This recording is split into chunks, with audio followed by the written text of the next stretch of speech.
What if Fire Princess Azula fused with the dark spirit Koi? What type of powerful abomination could be made out of that creepy, twisted combination? Well, let's talk about that. First up, both of them are very similar, so it would be balanced. Azula's mom crazy, Koi's mom crazy. They're both obsessed with revenge, so they hold grudges indefinitely. And both definitely inspire fear, with Koi getting his many victims through manipulating their emotions, the exact way Azula can manipulate people, push buttons to get what she wants. And even though these two have never met, I feel it could be possible in a what-if reality, based around what happened in the comics after the series was over. Like, Azula had escaped just to try and find her mother, blaming her for her turning out the way she did. I pose, what if Azula, in search for her mother, found herself lost in the spirit world?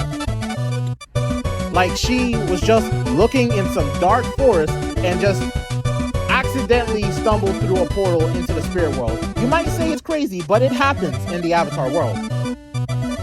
And in the spirit world, where things are based around emotions and feelings, I think Azula would find herself constantly fighting spirits that were turning into dark spirits because they were around her super negative emotions, and having to survive until she comes face to face with the dark spirit face stealer Koi.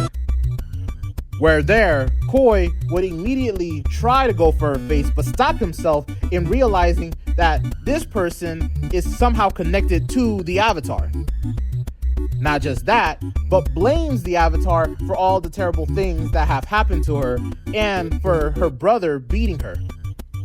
Also seeing somewhat of a kinship, as she also blames her mother and is obsessed with finding her.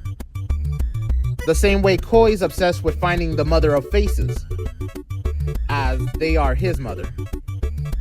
And in realizing they have so much in common, Koi decides to make a deal with Azula.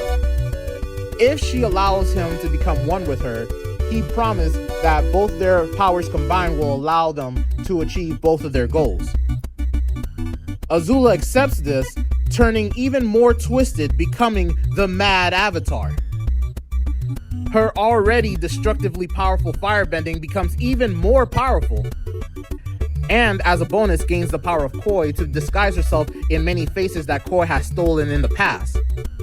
And with that, she decides to disguise herself with a blue mask face similar to the one that Zuko used to don on when he was disguising himself as the Blue Spirit. And with the added ability to steal faces, she goes on a one-woman crusade to take vengeance upon, burning to ash anyone who betrayed her in the past, or at least she felt betrayed her. Making this other theoretical world of Avatar fear the name Mad Avatar. Azula, born a monster, lived as a monster, and now forever in myth and legend be a monster. This is the story of her as the Mad Avatar.